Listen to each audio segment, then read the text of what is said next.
os trabalhos. Então, nesse segundo tempo, eu quero começar o nosso segundo tempo de aula hoje, tentando ver com vocês. Eu acho que eu ainda não tinha comentado com vocês quais seriam os nossos objetivos de aprendizagem nesse capítulo, certo? Eu estou tendo cuidado de sempre, em cada etapa da disciplina, deixar claro para vocês quais são os objetivos de aprendizagem. A importância disso é que, inclusive, vocês possam fazer uma espécie de autoavaliação, né? Ou seja, você verificar se realmente você atingiu aqueles objetivos ao final da unidade de conhecimento, beleza? Então, eu queria comentar aqui com vocês, é coisa rápida, e aí depois a gente passa para o nosso exercício, certo? Vamos aqui, uma tela cheia. Então, poxa, cadê? Ah, tá. Agora sim. Então, vejam bem. Opa, aqui é a unidade 4. Pronto, unidade 3. Seguinte, nós vamos estudar nessa etapa da disciplina objetos matemáticos que têm como linha comum a ideia de relacionamento, ou seja, a ideia de relações, certo? A gente começou com grafos, né? Então, o primeiro objetivo seria descrever, definir grafos e descrever seus componentes. Então, esse foi o nosso primeiro objetivo. Eu espero que vocês tenham conseguido compreender bem, né, isso, e que a definição de grafo e o dos seus componentes seja algo que já está natural para vocês, já está bem na mente de vocês. E agora a gente está no segundo ponto, que é trabalhar com conjuntos. Ou seja, nosso objetivo agora é descrever conjuntos, interpretar suas propriedades e provar identidades. Então, esse é a perspectiva com a qual nós iremos trabalhar nessa nossa aula de hoje, através do exercício que eu trouxe para vocês. Semana que vem, a gente vai trabalhar com funções. Funções é outro assunto que também já é velho conhecido de vocês, desde o ensino fundamental, do ensino médio, só que a gente vai também trabalhar com perspectiva um pouco diferente daquela perspectiva que vocês viram anteriormente, né? Logo em seguida, nós vamos falar sobre relações, né? Descrever e definir relações e também estabelecer a diferença entre relações e funções, certo? Aqui eu queria só fazer um parênteses para um fato interessante. O autor do nosso livro-texto, que eu utilizo atualmente, já faz uns 4 semestres que eu utilizo, ele, ao contrário de outros autores, ele primeiro apresenta funções, depois é que ele apresenta relações, certo? Os outros livros que eu utilizava nessa disciplina faziam justamente o inverso. Por quê? Porque toda função também é uma relação, mas nem toda relação é uma função. Isso vocês vão ver com o tempo, quando a gente chegar nesses tópicos, certo?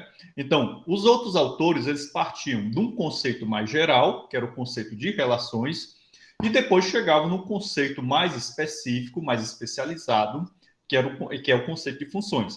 Esse nosso autor, ele faz justamente o contrário. A gente começa com um conceito mais especializado, que é o conceito de funções, e depois a gente parte para um conceito mais generalista, mais geral, que é o conceito de relações, beleza? Eu acho essa abordagem muito boa, particularmente quando eu vi a primeira vez, eu gostei muito. Eu disse, não, eu acho que essa deve ser a linha que a gente deve seguir. E para finalizar essa unidade de conhecimento, a gente vai partir para a compreensão e o emprego de conceitos relacionados à ordem parcial, certo?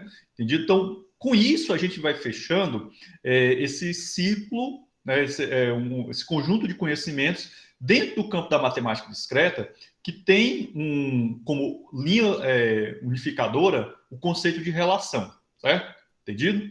Então, vamos finalizar aqui o compartilhamento e vamos para nossa lista de exercícios de hoje. Certo? Aqui o computador aqui deu. Pronto. Beleza. Quem ainda não tiver registrado a presença, por favor, fazê-lo aí no chat.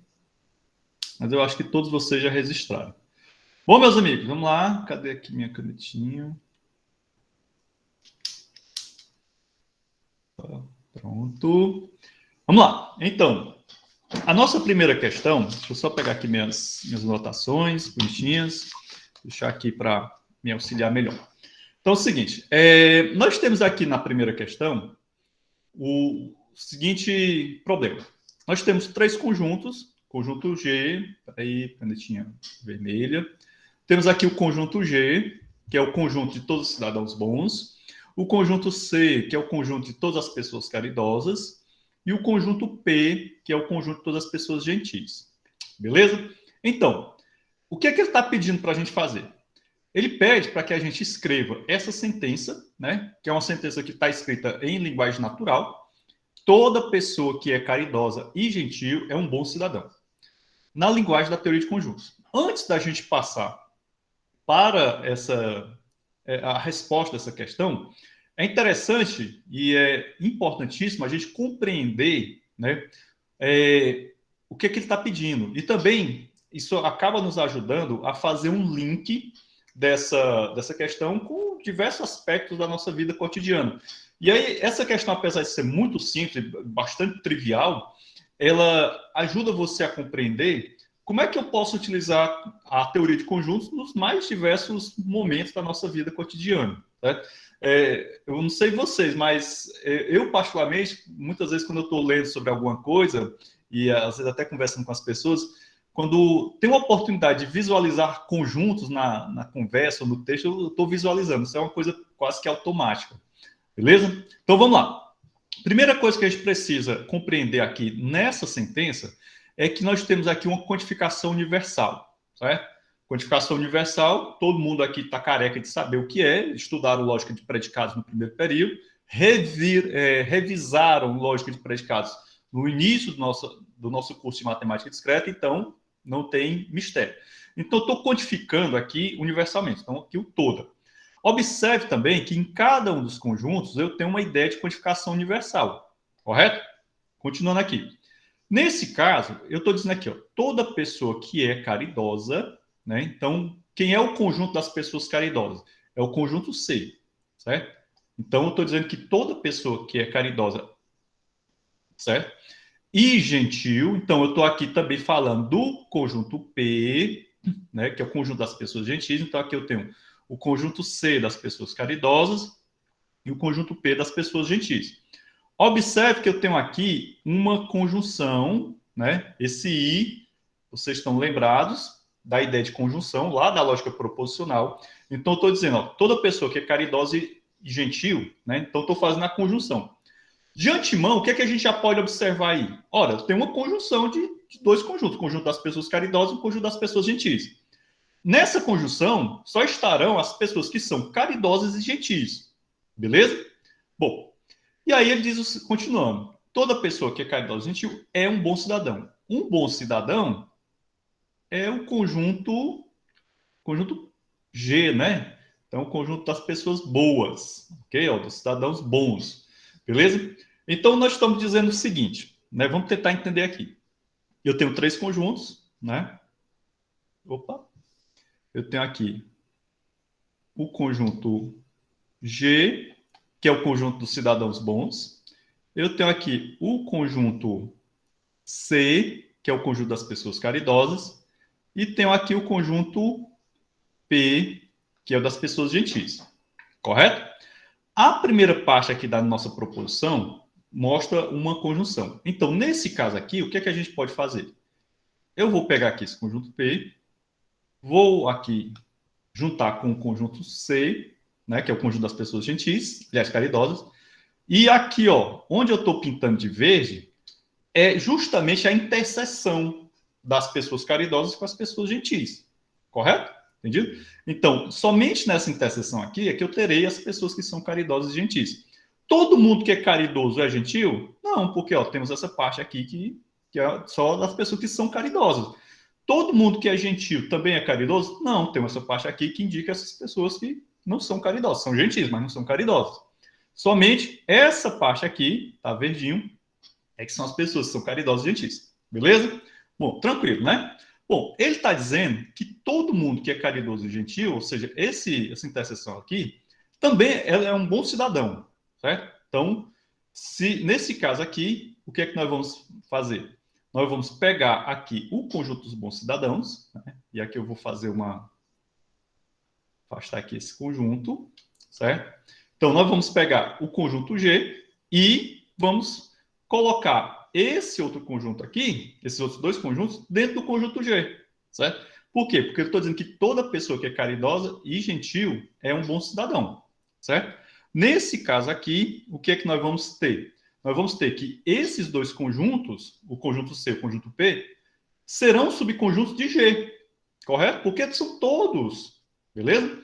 Então, o que é que eu vou fazer? Apagar isso aqui e vamos agora colocar aqui o nosso conjunto G, que é o conjunto das pessoas boas, que é a mesma coisa que dizer que todo mundo que é bom, todo bom cidadão, né? Aliás, todo mundo que é caridoso e gentil também é um bom cidadão, certo? Nesse caso aqui, na linguagem de conjuntos, a nossa resposta seria o seguinte: ficaria C, né, que é o conjunto C, interseção P está contido no conjunto G. Ou seja, o conjunto das pessoas caridosas e gentis, né, é subconjunto de G. Correto? Deu para entender? Então, utilizar esse esquema de diagramas de Venn, que são essas figurinhas que eu coloquei aqui, são extremamente úteis para nós podermos compreender a ideia que está por trás de uma determinada sentença, de uma determinada operação conjuntista. Certo? Então, eu acho muito interessante a gente se valer disso daqui. Né? É um recurso gráfico, muita gente compreende melhor determinados conceitos através de recursos gráficos, e isso acaba facilitando também a compreensão de uma maneira geral, correto? Bom, eu poderia muito bem ter simplesmente trabalhado com vocês só apresentando essa expressão aqui, que é o que a questão pede, né? Então, ele pede para a gente escrever na linguagem matemática, aliás, na linguagem da teoria de conjuntos, essa expressão.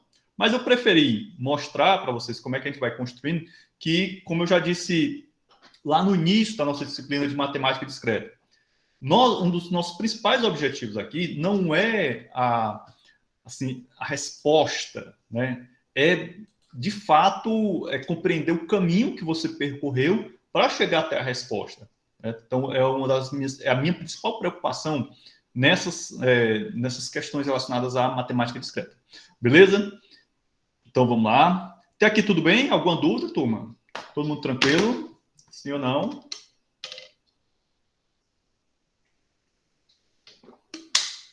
Se não, vamos adiante para a próxima questão.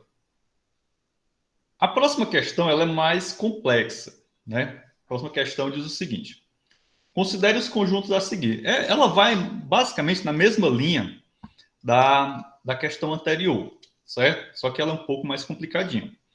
Bom, ela vai na seguinte linha. Eu tenho aqui 4 conjuntos: conjunto A, B, C e D. Conjunto A, conjunto de todos os números pares. Conjunto B, conjunto de todos os números ímpares. Conjunto C, conjunto de todos os quadrados perfeitos.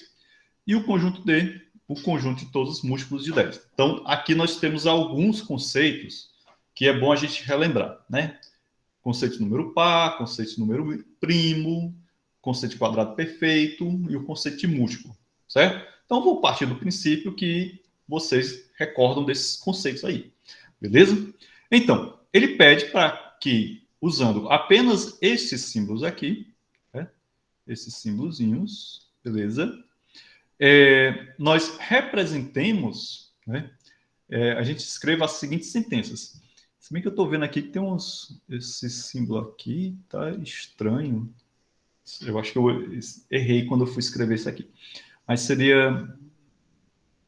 depois eu dou uma olhada no arquivo original, que esse símbolo aqui está meio estranho. Mas vamos lá. Primeira sentença diz o seguinte: nenhum dos quadrados perfeitos é um número primo. Certo? Então, vejam bem, nenhum dos quadrados perfeitos é um número primo. Correto? Beleza? Então, onde é que a gente vai chegar? Vamos partir da ideia de usar diagramas de Venn, como a gente acabou de fazer, certo? Então, eu posso tranquilamente, eu vou botar aqui letra A, eu poderia dizer o seguinte, né? Que o conjunto C é esse diagrama de Venn, que é o conjunto dos quadrados perfeitos. E o conjunto B é o conjunto dos números primos, certo? Como vocês estão vendo aqui, conjunto B é o conjunto dos números primos. Como ele está dizendo nenhum dos quadrados perfeitos é um número primo, então não há uma relação nem de interseção, nem muito menos de união entre esses dois conjuntos, correto? Então é como se esses dois conjuntos estivessem assim, como vocês estão vendo aí, separados, beleza? Então, na linguagem da notação da teoria de conjuntos, essa sentença seria da seguinte maneira. Seria que a interseção de B, conjunto B, com o conjunto C... Ah, professor, poderia ser C interseção B? Pode, porque nós temos a propriedade da comutatividade, né? Então, isso daqui vai ser igual a isso. Vocês sabem que esse símbolozinho aqui indica conjunto vazio, né? Num dos vídeos, acho que foi na gravação do semestre passado, 2020.2, foi mencionado para vocês que esse símbolo aqui é uma letra do alfabeto nórdico, certo? No livro que eu usei para montar a aula, dizia isso, né? Eu achei bem interessante. Realmente, quem já assistiu Vikings ou outras séries dinamarquesas, né, ou suecas, já deve ter visto no nome dos atores e atrizes, né, algum com um O cortado, beleza? Bom, então aqui, vazio, certo? Então, se eu estou dizendo que nenhum dos quadrados perfeitos é um número primo, certo? É um conjunto vazio, beleza? Então aqui, tranquilo, letra A, bonitinha. A letra B, temos aqui uma quantificação universal, todos os múltiplos de 10 são números pares, certo? Então, quando eu falo de todos, eu estou falando de todos os elementos de um determinado conjunto. Então, o que é que nós vamos fazer? Vamos utilizar a mesma ideia do diagrama de Venn. Então, eu tenho aqui um conjunto que vai ser o conjunto dos números pares, que é o números pares é o conjunto A, beleza? Então, aqui é o conjunto A. Então, se eu estou dizendo que todos os múltiplos de 10 são números pares, significa que o conjunto dos múltiplos de 10 está contido no conjunto dos números pares. Concordam? Então, nesse caso, eu posso fazer esse diagrama aqui. O conjunto dos múltiplos de 10 é o conjunto D. E aí, tenho aqui representado, através dos diagramas de Venn, essa sentença, certo? Ora, eu também, no caso aqui, o que ele realmente quer é que a gente coloque, utilizando aqueles símbolos. Então, D está contido no conjunto A, certo? Então, aqui indica claramente que o conjunto dos múltiplos de 10, ele é um subconjunto do conjunto A, correto? Bom, eu poderia dizer que o conjunto A está contido no conjunto D? Não. Por quê? Porque pelo próprio diagrama, você já pode observar aqui o seguinte, ó, eu tenho essa área, né, que está fora dos limites do conjunto D, que são os elementos que não pertencem ao conjunto D. E aí vocês viram lá no nosso quiz e também nas explicações dos vídeos que a igualdade de conjuntos só acontece quando um determinado conjunto é subconjunto de outro e vice-versa, né? Então, precisaria que o conjunto A fosse subconjunto do conjunto D. Mas aí a gente tem que somente o conjunto D é subconjunto do conjunto A. Correto? Bom, beleza? Então, vamos lá. Na letra C, ele diz o seguinte: o número 3 é um número primo que não é par. Então, o que é que nós vamos fazer aqui? Nós vamos trabalhar também com a ideia de diagramas de Venn. Então, eu poderia fazer aqui um conjunto B. Conjunto B é o conjunto dos números. Conjunto B, conjunto dos números primos. E ele diz que ele não é um número par. A gente sabe que no conjunto dos números primos existe um elemento que também é um número par, né? Então, todo mundo aqui sabe que o número 2 é o único primo que é par. Aí, o que é que a gente pode fazer? A gente poderia fazer aqui uma interseção com o conjunto A, que é o conjunto dos números primos. Aqui, nesse meio, seria o número 2, mas a gente sabe que o 3, que é o número em questão aqui no nosso exercício, ele está nessa área aqui, correto? Então, aqui seria uma representação. Então, nós poderíamos fazer da seguinte maneira, né? A resposta para essa questão seria 3 pertence... cadê meu Deus? A, B, interseção, o complemento de A. Então, lembre-se que esse apóstrofozinho aqui, no nosso caso, ele está simbolizando o quê? A diferença de conjunto, ou o complemento do conjunto. Né? A gente sabe que esse ponto aqui que eu pintei de verde, né? Essa área aqui todinha seria o quê? O complemento de A. Né? Porque é justamente, né, a área que não é o conjunto A. Correto? Correto? Então, seria essa interseçãozinha aqui. E aí, o nosso 3 estaria nessa áreazinha aqui. Beleza? Bom, vamos adiante. Letra D. Na letra D, a letra D ela é bem mais complicadinha. Certo? E aí, eu vou deixar para vocês um pequeno desafio. Certo? Eu vou apresentar para vocês como é que seria a letra D. Como é a resposta da letra D. E aí é bem simples a resposta dela. Peraí. Beleza? Seguinte, na letra D, ele diz o seguinte: se você pegar todos os números primos, todos os números pares, todos os quadrados perfeitos e todos os múltiplos de 10, você ainda não terá todos os números naturais. Certo? Então, a princípio, a gente pensa que todos esses conjuntos aqui, que ele está falando, o conjunto dos números primos, o conjunto dos números pares, o conjunto dos quadrados perfeitos, o conjunto dos múltiplos de 10, se eu fizer a união de todos eles, eu vou obter o conjunto dos números naturais. Certo? Só que aí ele está dizendo que não. Né? Essa sentença está dizendo que não. Como é que a gente representaria isso? Né? Entendido? Bom, eu vou dar umas dicas para vocês. Certo? Qual vai ser o desafio de vocês? Será tentar representar essa sentença utilizando diagramas de Venn. Eu vou colocar aqui para vocês a representação na linguagem da teoria de conjuntos e fica como desafio, como exercício para vocês tentar representar isso como diagrama de Venn. Quem conseguir, me mostra na próxima aula, né? Ou me faz uma foto, me envia por e-mail, beleza? Eu coloco lá no grupo do WhatsApp. Então, nesse caso, a gente tem que pensar em alguns pontos. Por exemplo, o conjunto dos múltiplos de 10, né? Ele tem como ele é subconjunto do conjunto A, correto? Então, não preciso, nesse caso aqui, mencionar o conjunto dos múltiplos de 10, porque ele já está contido no conjunto A, como vocês estão vendo aqui, beleza? Então, eu vou trabalhar somente com ele, certo? Bom, a gente sabe também que isso daqui tudo, né? Como eu tenho aqui a ideia de conjunções, certo? Tem aqui, essa sentença é uma conjunção, ok? Então, ela envolve o quê? A conjunção de vários conjuntos. Então, essa conjunção está relacionada aqui à operação conjuntista, operação de interseção. Então, seria uma interseção, certo?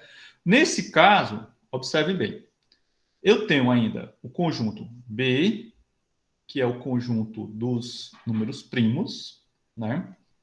Conjunto B. E tenho, no conjunto dos números primos, aqui o conjunto C, que é o conjunto dos quadrados perfeitos, certo? Só que a gente sabe que nem todo quadrado perfeito nem todo quadrado perfeito é primo, nem todo primo é quadrado perfeito, certo? Qual é o número primo que não é quadrado perfeito? É um contra-exemplo, número 2. Número 2 é um número primo, mas não é quadrado perfeito. Então, nesse caso aqui, essa sentença seria representada por essa formulazinha, beleza? Que aqui eu tenho um complemento. Eu quero aproveitar, né, o ensejo e chamar a atenção de vocês para essa parte aqui da minha fórmula, certo? Bom, eu disse para vocês, lá nos vídeos e tal, que há uma relação entre o que a gente estudou na lógica matemática, né, na lógica proposicional e na lógica de predicados, com muita coisa que a gente vê em teoria de conjuntos. Então, quando você observa uma sentença como essa daqui, né, essa que eu circulei com verde, você vai imediatamente lembrar das leis de De Morgan, né? Então, eu posso dizer tranquilamente que que é o complemento da união de B e o conjunto C equivale ao complemento de B interseção complemento de C, certo? É só você lembrar de De Morgan, né? As leis de De Morgan, como eu já disse para vocês, elas vão nos acompanhar muitas vezes. Então, só refrescando a memória de vocês com relação a De Morgan. Então, vamos supor que eu tivesse essa sentença aqui. B de junção C. A negação de B de junção C, aplicando De Morgan, eu teria não B, conjunção não C. E aí vocês já viram lá no quiz, já viram nas aulas, né? Que há uma relação, né, entre esses dois conceitos aqui bonitinhos, né? Tranquilo, tranquilo. Correto? Então, essa segunda questão era bem trabalhosinha, né? E aí fica para vocês esse desafio da letra D. Vamos aqui para a terceira questão. A terceira questão ela é muito simples, ela é bem trivial. Apesar do enunciado dela ser um pouco grande, né? Então vamos lá. Primeira coisa que a gente precisa é compreender o enunciado da questão. Uma solução inteira para a equação 3x mais 4 igual a 7y, um par ordenado de inteiros, x e y, satisfaz a equação. Então, eu posso utilizar um par ordenado de inteiros que satisfaz essa equação, beleza, tranquilo. E aí, quando a gente fala de par ordenado, a gente vai lembrar logo de quê? Produto cartesiano, correto? Então, por exemplo, o par 1 é uma das possíveis soluções. Escreva o conjunto de todas as possíveis soluções. Ó, veja bem, ó, todas as possíveis soluções, ele quer o conjunto, ó, conjunto de todas as possíveis soluções inteiras para a equação, né, para essa equação, usando notação de construção de conjunto. A notação de construção de conjunto é aquela na qual nós utilizamos uma estrutura que, a partir dela, eu tenho ali determinadas propriedades, tenho uma ou várias propriedades, e os elementos que satisfazem aquela propriedade irão ser elementos de um determinado conjunto. Correto? Dito isso, a nossa resposta da terceira questão é simplesmente isso daqui, né? Eu tenho o par ordenado... Opa! Peraí, apagar isso aqui. Eu tenho o par ordenado x, y. Lembre-se que x e y são variáveis, né? Funcionam como variáveis. Então, x, y, tal que... Opa, peraí. X, y, que pertence ao conjunto dos inteiros, certo? Então, vejam que ele está dito aqui, ó, de inteiros. Par ordenado de inteiros. Então, eu tenho que frisar bem aqui, na minha notação de construção de conjuntos, a que conjunto numérico pertence esse par ordenado. Professor, eu posso utilizar essa notação de construção de conjuntos apenas com conjuntos numéricos? Não, você pode utilizar com diversos outros tipos de conjuntos, né? Basta você especificar, né, qual é o conjunto. Então, vamos supor que eu estivesse fazendo, tentando definir as duplas que vão responder à tarefa 2 da nossa disciplina, né? Que a tarefa 2 vai ser lançada em breve. A 1, o deadline de vocês é dia 1º de outubro, não esqueçam disso. Então, ao invés do conjunto dos números inteiros representado por Z, eu diria que esse par pertence ao conjunto dos alunos de matemática discreta. Beleza? Então, continuando aqui. Tal que 3x mais 4 é igual a 7y. Então, vejam como a resposta é super trivial, super simples. Essa notação aqui, certo? Define, né? Eu estou aqui definindo o conjunto de todos os pares ordenados que pertencem ao conjunto dos inteiros que satisfaz essa equação. Então, satisfazer essa equação aqui é justamente a minha propriedade P, né, x e y. Ok? Então, aqui a gente, mais uma vez, tem um link com o que a gente viu em lógica de predicados, né? E o que a gente está vendo agora na teoria de conjuntos. Então, no frigir dos ovos, acaba que tudo isso aqui, né, nós sempre vamos encontrar alguns interrelacionamentos, né? Não somente agora na teoria de conjuntos, mas também nos assuntos que a gente vai ver futuramente. Beleza? Bom, dito isso, vamos aqui passar adiante. Já estamos quase terminando. A quarta questão, ela também é muito simples. A quarta questão diz o seguinte.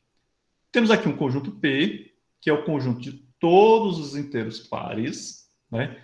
E o conjunto I, que é o conjunto de todos os inteiros ímpares. Lembrando que o conjunto dos inteiros, simbolizado por esse Zzinho estilizado, certo? Um conjunto que já é bem conhecido de vocês. Aí ele pede para a gente explicar por que a união do conjunto P com o conjunto I está contido no conjunto Z. É também bem trivial, né? Também é muito simples. Ora, a gente pode simplesmente olhar o seguinte, ó. Aqui a canetinha A. Ora, se eu tiver aqui o conjunto P, conjunto P e o conjunto I, certo? A união desses dois conjuntos seria todos os dois conjuntos, certo? Então vamos supor que eu tenha pintado aqui, né? Pena que essa ferramenta não tem um baldinho de tinta.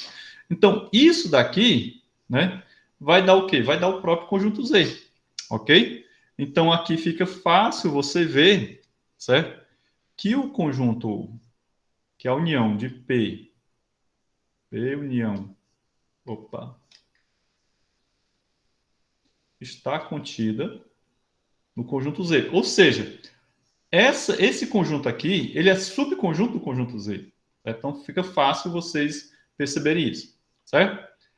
Na outra alternativa, outro item, explique por que o conjunto Z está contido, né, nessa união aqui. Então, o que é que a gente acaba vendo aqui, né? A gente está vendo uma igualdade de conjuntos. Então, como eu disse para vocês, toda operação conjuntista, como essa daqui, ela vai gerar um outro conjunto, certo? Então, se eu fizer a união do conjunto dos números dos inteiros pares com o conjunto dos inteiros ímpares, eu vou obter um terceiro conjunto. Que conjunto será esse? Será o conjunto Z, ou seja, o conjunto dos números inteiros. Bom, se a gente fizer, se a gente observar que o conjunto Z está contido nessa união, ou seja, que um é subconjunto do outro, o que é que nós temos aqui? Nós temos, nesse caso, uma igualdade de conjuntos, certo? Aqui nós temos uma igualdade de conjuntos, beleza? Bom, aqui, para a gente explicar isso aqui, é só a gente lembrar de um axioma que foi visto no capítulo 1 do nosso livro, né? Esse axioma dizia o seguinte, né? Isso lá no capítulo 1. Para todo número inteiro, né, n, ele dizia o seguinte, para todo número inteiro, eu vou botar aqui em notação de lógica de predicados, para todo n, né, nós temos que não n é par, implica se somente se n é ímpar. Ok? Em outras palavras, todo inteiro ou é ímpar ou é par. Ok? Então, essa minha sentençazinha, que é dada lá no axioma 1.2, vocês podem depois consultar o livro, né, o capítulo 1, procurar esse axioma, aí vocês vão ver isso aqui. Então, esse axioma é que está me dando sustentação para dizer que essa sentença aqui da letra B está correta, é certa, beleza? Entendido? Bom, vamos agora para a nossa quinta questão. Na quinta questão, nós temos uma igualdade, beleza? Então, diz o seguinte, ó, seja x, y e z conjuntos, certo? Use a propriedade distributiva da lógica proposicional para provar que a interseção de x com a interseção de y, né? Aliás, aqui, na verdade, era para ser... Aqui eu errei, né? Não era a interseção, era a... Aliás, aqui era para ser a união, beleza? Aqui era assim. Quando eu fui escrever essa questão, eu acabei me confundindo, beleza? Então, o correto seria isso aqui. Então, vamos utilizar a propriedade distributiva para provar essa igualdade. correto? Então, nesse caso aqui, vou pegar aqui minhas anotações, eu vou apresentar para vocês duas possíveis respostas. Uma resposta mais, como é que se diz, mais textual e uma outra resposta mais esquemática. E aí, lembrar sempre que quando a gente vai construir uma prova, né, prova e demonstrações são sinônimos, nós sempre partimos o quê? De uma suposição.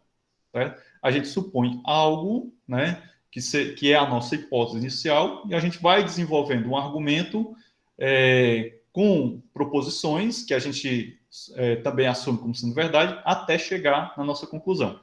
Então, nesse nosso caso aqui, a nossa suposição inicial é essa.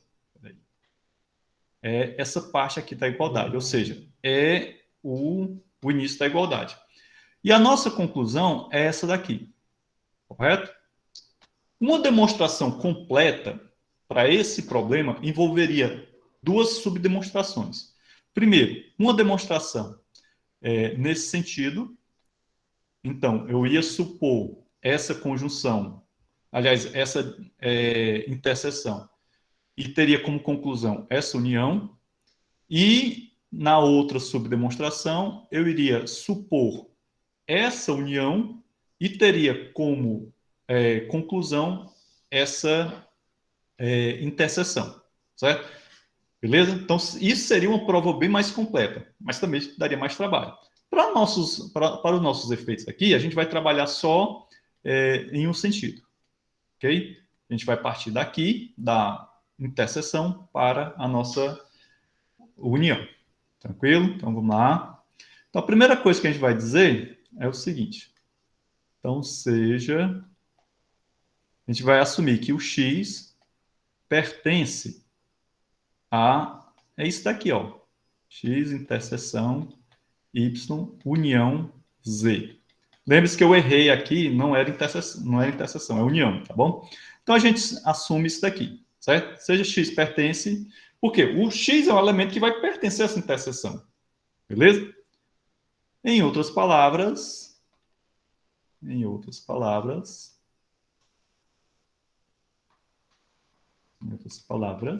que é que nós estamos querendo dizer? Se X satisfaz P, né? Temos que X pertence a X. Né? Ao conjunto, veja que esse X aqui é um X minúsculo, esse X é um X maiúsculo. Né? Temos também que uma outra propriedade, que X diz que X pertence a Y, certo?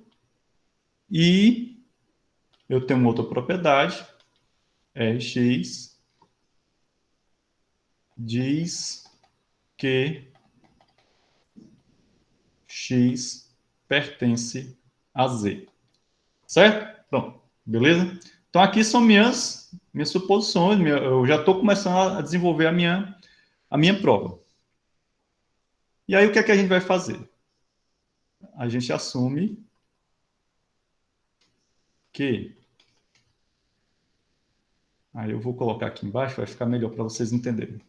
Px interseção Qx disjunção Rx, né? Certo? Ok? Então vejam que eu já não estou mais trabalhando com a linguagem da teoria de conjunto, eu já estou trabalhando na perspectiva da lógica proposicional, que é o que ele pediu aqui para a gente, ó. Ah, professor, mas PX não é lógica de predicados e tal, não sei o quê. Não tem problema não, vai dar certo. Certo? Beleza? Bom, então continuando aqui. Isso equivale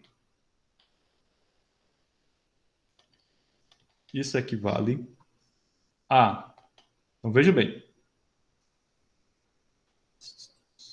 Aliás, desculpa. Eu errei aqui eu li errado. Então, vamos lá. Pela propriedade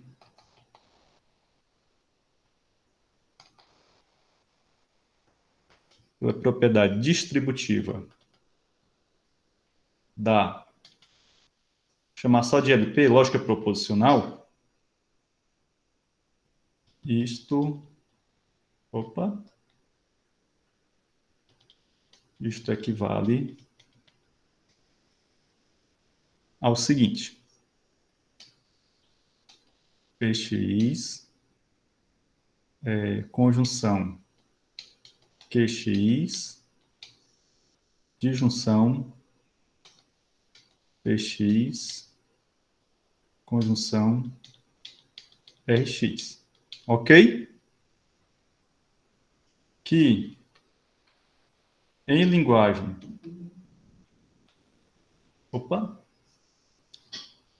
Peraí que eu vou precisar de mais espaço aqui. Pronto, deixa aí. Que em linguagem da teoria de conjuntos,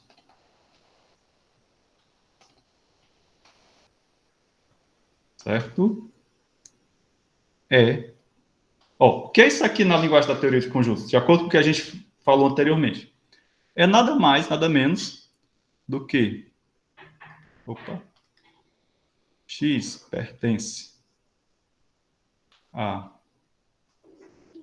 x interseção y união x interseção z. Correto? Então, finaliza aqui a nossa prova. Então, vejam bem. Isso daqui, isso daqui é nada mais, nada menos do que essa parte que a gente queria demonstrar, certo? Então, essa é uma demonstração um pouco mais complexa, porque ela é bem textual e tal, mas está perfeitamente correto o nosso argumento. Agora eu quero mostrar para vocês uma outra demonstração do ponto de vista mais esquemático, certo? Então, como é que nós faríamos? Vou colocar aqui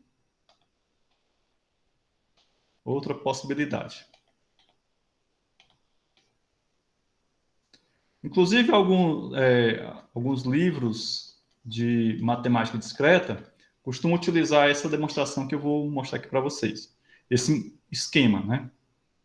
Vou pegar aqui a amarelinha, fica melhor. Começamos do mesmo jeito, né? Seja x pertencente a essa interseção, y união z. Aí, por definição, aqui por def, o que é que nós vamos fazer aqui? Pela definição de união, né? Na união de conjuntos, temos o seguinte: x pertence a...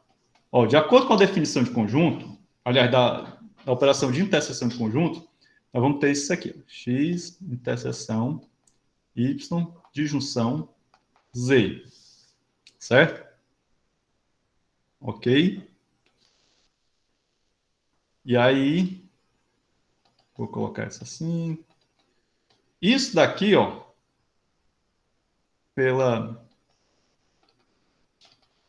propriedade distributiva da LP, que é a lógica proposicional, temos. Então, pela propriedade distributiva, vou apagar isso aqui, vamos ter o seguinte: x interseção y disjunção x interseção z. Ok? Por definição, então, de união, ou seja, agora a gente vai fazer o caminho inverso. Nessa primeira parte aqui, nós apresentamos a definição da interseção e, aliás, a gente começa com a interseção e apresenta a definição dela na linguagem da lógica proposicional, e agora a gente vai pegar a linguagem da lógica proposicional e usar ela para apresentar a definição de união usando a linguagem da teoria de conjuntos. Então, pela definição de união, temos que vai ser x interseção y, união, opa, essa união aqui está feia, x interseção z, que é o mesmo ponto de chegada do anterior, certo? O importante, turma, nesse caso aqui, é você mostrar quais são os passos que você utilizou, né? Quais são as definições que você utilizou. Aqui nós trabalhamos só com as definições e também com a propriedade da distributividade. Vamos só recordar. Aqui, primeiro, eu assumo que o x pertence a essa interseção de x com a união de z e y, de y e z, certo? Bom, pela definição disso daqui, e aí vocês podem dar uma olhada lá nas gravações do semestre passado, que eu apresento as definições de união, de interseção, de produto cartesiano, tudo a partir da linguagem da lógica proposicional. Então, é perfeitamente possível, isso vocês vão ver também em muitos outros assuntos matemáticos, que a gente utiliza a linguagem da lógica de predicados ou linguagem da lógica proposicional para apresentar definições de objetos matemáticos. Então, pela definição da união, eu tenho isso aqui. Então, aqui é nada mais, nada menos do que a definição de união a partir... Aliás, união não, interseção, desculpa. A partir da lógica proposicional. Ficaria mais completo ainda se nesse passo aqui eu também apresentasse a definição da união a partir da linguagem da lógica proposicional. Só que aqui eu acabei queimando uma etapa. Eu já fui colocando direto toda essa definiçãozinha aqui, a definição de todo esse conjunto aqui, à luz da lógica proposicional. Pronto. Aí o que é que a gente faz aqui? Agora eu tenho uma sentença da linguagem da lógica proposicional. O que é que eu vou fazer? Vou simplesmente aplicar a propriedade da distributividade nessa sentença aqui, ou seja, nisso daqui. Certo? Faço a distributividade, obtenho isso daqui, certo? E aí o que é que nós vamos fazer? Agora vamos pegar essa sentença da lógica proposicional e converter entre aspas, para a linguagem da teoria de conjuntos, que é o que nós fizemos aqui, ó. Por definição, ou pela definição da união, né, na teoria de conjuntos, temos que. Então, isso daqui resulta nessa outra fórmula, que no caso aqui essa fórmula já é da teoria de conjuntos, correto? Então, aqui são duas maneiras de você provar essa igualdade, certo? Como eu disse anteriormente, a prova completa também exigiria que você assumisse essa união, né, como hipótese e tentasse chegar até essa interseção como conclusão. O que nós fizemos aqui foi apenas um caminho. A gente assume a interseção e isso como hipótese e temos essa união como conclusão, correto? Pode ficar como exercício para vocês tentarem fazer em casa, construir uma prova mais completa do que essa que eu coloquei. Bem, para a gente finalizar hoje nosso encontro, temos mais uma questão relacionada à prova, e aqui é uma prova bem trivial, muito, muito trivial mesmo. Então, seja A e B, tem aqui dois conjuntos, A e B. Provar que a interseção C está contido na união B, certo? Então, vejam bem, a gente vai provar que a interseção de A e B está contida na união de A e B. Bom, só para deixar vocês mais inteirados da coisa, vamos supor que eu tenho aqui o conjunto A e o conjunto B. Aqui, ó, onde eu estou pintando, é o quê? É a interseção B, correto? Se eu fizesse o diagrama de Venn de A união B, eu teria o quê? Eu iria pintar todos os dois conjuntos. Aí vocês observam bem que realmente, ó, a interseção, ou seja, a interseção B, ops, meu Deus, ela realmente está contida na união, correto? Bom, só que agora a gente vai colocar isso numa linguagem um pouco mais formal. O que é que vocês vão fazer aqui? Então, resposta sejam A e B conjuntos.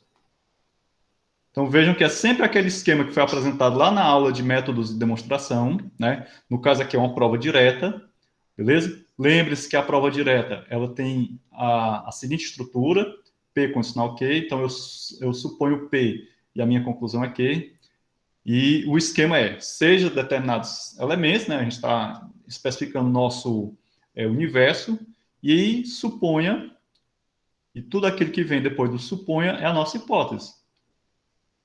E a hipótese a gente sempre assume como sendo verdadeira.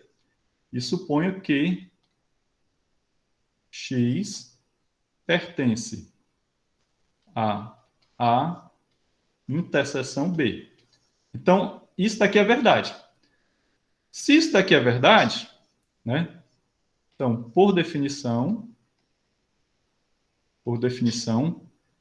X pertence a A e X pertence a B. Definição de quê, professor? Definição de interseção, né? Eu não preciso dizer, por definição de interseção, X pertence a A e X pertence a B. Isso daí já está implícito, tá certo? Entendido? Então, X pertence a A e X pertence a B. Portanto, e tudo aquilo que vem depois do portanto é o quê? É a conclusão da nossa prova. Portanto, X pertence a A união B, certo? Beleza? Pronto. E aqui chegamos ao final da nossa prova. Observe bem, ó, a união B era justamente, ó, onde eu queria chegar. Correto? Entendido? Então, nesse nosso contexto aqui, nesse nosso contexto do estudo de conjuntos na matemática discreta, a nossa preocupação não é fazer aquelas operações conjuntistas de união, de interseção e tal, né? É usar esse conhecimento que a gente tem a respeito dessas operações e poder construir provas, né, de proposições que envolvem o uso da teoria de conjuntos, certo? Esse é o grande X da questão. Beleza? Bom, gente, então, por hoje chega, né? Já são 20 para meio-dia, né? Acho que a fome já está batendo. Vou aqui encerrar a nossa gravação. De onde é que a gente para a gravação?